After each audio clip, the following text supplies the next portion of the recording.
Well, today, if someone is born different, they have a lot of options, like they can be scientists, motivators, or even YouTubers. But back in the days, if you were born different, life didn't give you much choice. You had just two paths: either be cast out of society, left to live in isolation, or, if you were unusual enough to draw attention, you could end up in the world-famous Ringling Bros and Barnum and Bailey Circus, turning your difference into a spectacle for money and fame. So join us for today's video as we look at the 15 horrible circus freaks that actually existed. Let's start off this countdown with number 15. Who would marry her? That's what they told her. Fannie Mills was born with Milroy's disease, a rare condition that caused her feet to swell to an astonishing size. By the time she grew up in Ohio, her feet measured 19 inches long and fit into custom-made size 30 shoes. In 1885, she became the Ohio Bigfoot Girl, and crowds paid to see her sit quietly on stage while showmen spun stories. The biggest draw? A fake reward. They told audiences that Fannie's father would give $5,000 and a farm to any man willing to marry her. Men lined up, not for love, but for a payday that didn't exist. What the crowds didn't know was that her father had already passed, and Fannie was already married. Her husband stayed quietly backstage while spectators gawked and proposed. Fannie didn't ask for pity. She sold curiosity and kept the truth to herself. The act worked because it played on fear, not of her condition, but of the idea that someone might still love her. Number 14. Lazarus and Joannes Baptista Colorado. Lazarus and Joannes were among the earliest recorded conjoined twins, living in the early 1600s, over 180 years before Chang and Eng. The brothers toured Europe, drawing crowds wherever they went, even securing audiences with King Charles I and Queen Henrietta. Lazarus was fully formed, walking, speaking, and reportedly fathering children. Joannes, by contrast, was a parasitic twin protruding from Lazarus's torso, barely moving, unable to speak. Lazarus would drape a cloak over his brother when they weren't performing, shielding him from sight. Yet Joannes, silent as he was, once saved Lazarus's life. Historian Henri Sauval recorded that Lazarus killed a man who mocked him. Authorities wanted to execute him but faced an impossible choice. Punishment for Lazarus meant killing Joannes, who had committed no crime. They freed him instead. The Colorado brothers became both a spectacle and a legal riddle, their shared body making them untouchable and unforgettable in a Europe fascinated by the strange. Number 13. Cigarette fiends. Not every sideshow performer did backflips or had big legs. Some just smoked. The cigarette fiend act was simple. A man lounged on a couch, lit cigarette after cigarette, and let his skeleton-thin body speak for itself. Sometimes he doubled as the living skeleton. Other times he was simply the man who couldn't stop. In the late 1800s and early 1900s, cigarettes were a luxury, meant for pauses, not chains. So watching someone inhale one after another, hour after hour, felt obscene. And that was the point. His thinness gave him an edge. His stillness made him strange. By the 1930s, the act could earn $25 a week, roughly the average salary for the time. It wasn't thrilling. It wasn't athletic. But it lingered. The fiend sat in the corner while the fire eaters, snake charmers, and wild men raged around him. He didn't move. That's because he didn't need to. The real shock came from watching someone waste himself in plain sight. Number 12. The Elephant Man. These were people who made a living as sideshow freaks. Most had physical disorders and no other way to survive. And no list of this kind is complete without the most famous attraction of all. He was born in 1862, and from birth, Joseph developed a condition that caused his limbs to grow abnormally large by the age of 5. He joined a sideshow in 1884, where he was treated decently and earned a good amount of money. A visiting doctor saw him there and arranged for him to live a better life. Today, doctors think he suffered from Proteus, not elephantiasis. In 1890, at 27, he suffocated in his sleep, likely from the weight of his own head as he lay down. Merrick was no monster. He was a man forced to survive by selling his body's tragedy, and for a very short period of time, he found peace within the same world that had made him a spectacle. Number 11. The Human Unicorn. Back in the days of 1930, an expatriate Russian banker in Manchukuo, who was then under Japanese control, photographed a Chinese farmer named Wang. The man was otherwise ordinary, except for the horn. From the back of his skull rose a spire 14 inches long, a keratin growth shaped like a unicorn's horn. The banker sent the photograph to Robert Ripley of Believe It or Not, who offered a huge cash reward to anyone who could bring Wang to his auditorium. Newspapers buzzed about the human unicorn, a living embodiment of myth. But Wang never came forward. No sideshow appearance, no tour, no follow-up photographs. He vanished into rural China as quickly as he'd appeared. Whether he feared exploitation, refused the offer, or died before being found, no one knows. The single image remains, grainy, unbelievable, yet undeniable. In a world built on hoaxes, Wang may have been real, and that's why his disappearance still haunts Ripley's archives a century later. He was a mysterious man. Number 10. Hottentot Venus. Sarah Bartman was born a member of the Khoikhoi people in South Africa. At 16, soldiers ambushed her community during her betrothal, leaving her orphaned and widowed. Taken to Cape Town as a domestic servant, she was shipped to England 5 years later. Europeans fixated on her large hips and buttocks, displaying her half-naked for 4 years. In France, promoters stripped her further, showing her under the name Hottentot Venus, in only a loincloth. She died at 26, far from home. Her brain and genitalia were removed and displayed in Paris for over a century, an object of racist pseudoscience until 1974. Only in 2002, after years of petitioning led by Mandela, were her remains returned to Africa. Sarah never asked to be a myth. She was made into one by colonial obsession and cruelty. Her story is a warning of how easily a woman can be turned into a spectacle and how long it takes to bring her home. Number 9. Darwin's Missing Link. When Crow debuted at age 7 in 1883, the London press called her Darwin's Missing Link. Covered in fine, soft hair from scalp to heel, she was said to have pouch-like cheeks and a tail, sold as half human, half ape. It was all a lie. Behind the poster was a bright, articulate child fluent in several languages. She read, played piano, and spoke with grace. But the Westminster Aquarium wasn't built for truth. It thrived on spectacle.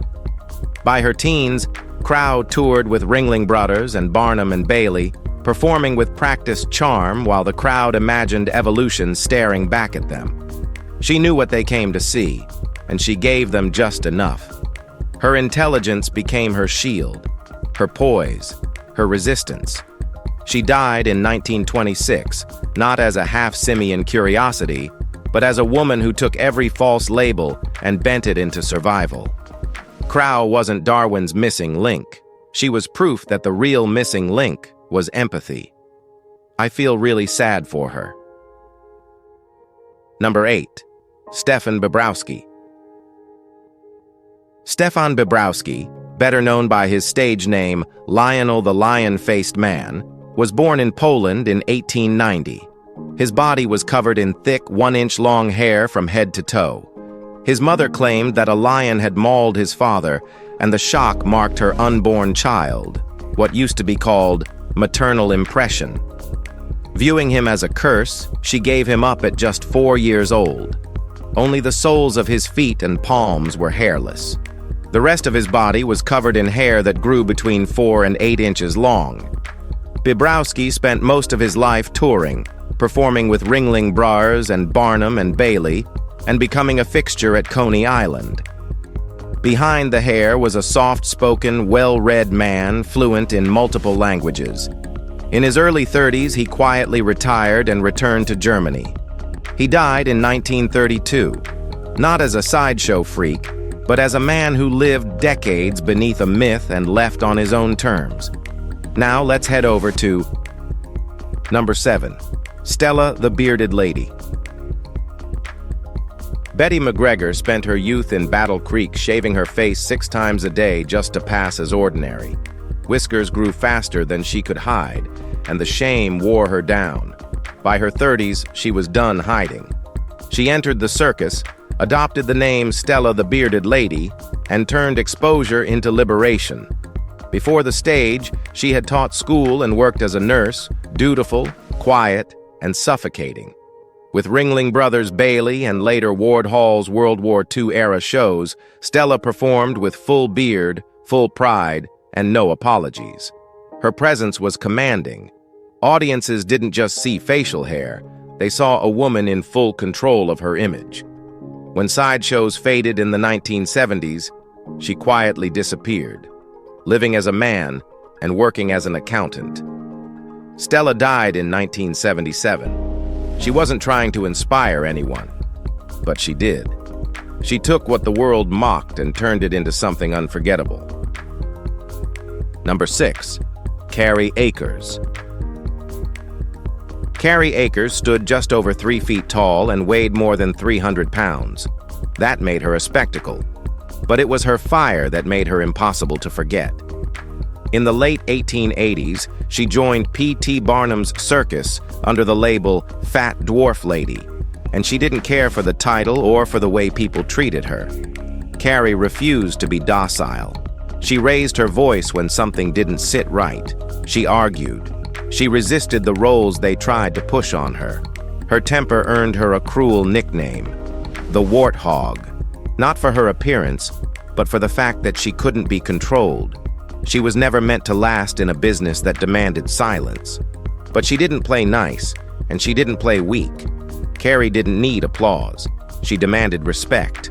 Even after she left the circuit, people remembered her, because she was good. Number 5, Tiny Lavonda. Lavonda carried many names: Princess, Little, or the smallest woman in the world. Measuring about 24 inches, her body challenged measurement itself. She had no legs, her feet extended directly from her torso, leaving her unable to stand. A tiny custom wheelchair became her chariot as she traveled with the Clyde Beatty Circus sideshow. Her size drew the crowds, but it was her spirit that lingered. In 1945, she married Alva Evans, a dwarf clown who adored her. Together they had a child, a son who tragically lived only a few days. Lavonda carried that loss with grace, choosing to keep performing. Gently wheeled around the circus lot, she offered her smile, her dignity, her humor. People came expecting to see the smallest woman alive. They left speaking about her quiet resilience. She never had the luxury of standing, yet she carried herself taller than many who stared. Her story was not about size, it was about strength. Number 4, the Bohemian Twins. Rosa and Josefa entered the world in Bohemia, joined at the lower spine. From childhood, they lived on display, placed before audiences before they could speak, dressed up before they had a choice. By 13, doctors in Paris confirmed what their parents feared. Separation was impossible, so they leaned into performance. They learned to play violin, turning their act into harmony. 2 bodies, 1 rhythm. In 1893, they arrived in Chicago to perform at the World's Columbian Exposition. In 1910, Rosa gave birth to a boy, Franz. Promoters claimed his father was a soldier. Others suspected it was a marketing ploy. The mystery kept them touring. In 1921, they returned to America with Franz for a final vaudeville run. A year later, the influenza took them both, dead within minutes of each other. Their story was quiet at the end, but never forgotten. They didn't choose the stage, but they took it, and they filled it with music no one else could make. Number 3. Joe the Leopard Boy. A.E. Bichelle was his real name, but under Barnum's lights he became Joe the Leopard Boy. His skin, marked by leukoderma, broke into scattered patches, dark and pale, like a living camouflage. Born in 1869, an African-American man with a condition that turned him into a display. They gave him a costume, they gave him a cage, and they took his name. Joe worked the dime museums, those dusty corners of American spectacle where silence was part of the act and identity didn't matter. Crowds came to stare, not to listen. Over time, the performance swallowed the man. No one remembered where he came from, only how he looked. In 1909, he reportedly fell through a trapdoor and died. He was just 40. His skin made him visible, but he was never seen.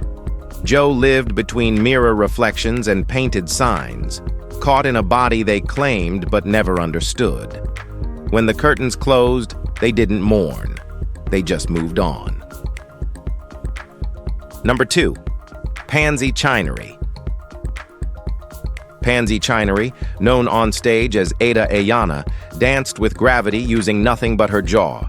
Suspended by her teeth, she spun and dangled above stunned crowds, her head locked in a steel ring or leather strap. There was no harness, no safety net, and no men waiting to catch her. This wasn't elegant acrobatics. It was raw strength, nerve, and control. In the World War I era, newspapers buzzed about her but never knew her. What they missed was that her act broke every rule society placed on women. Don't be loud. Don't be daring. Don't risk anything.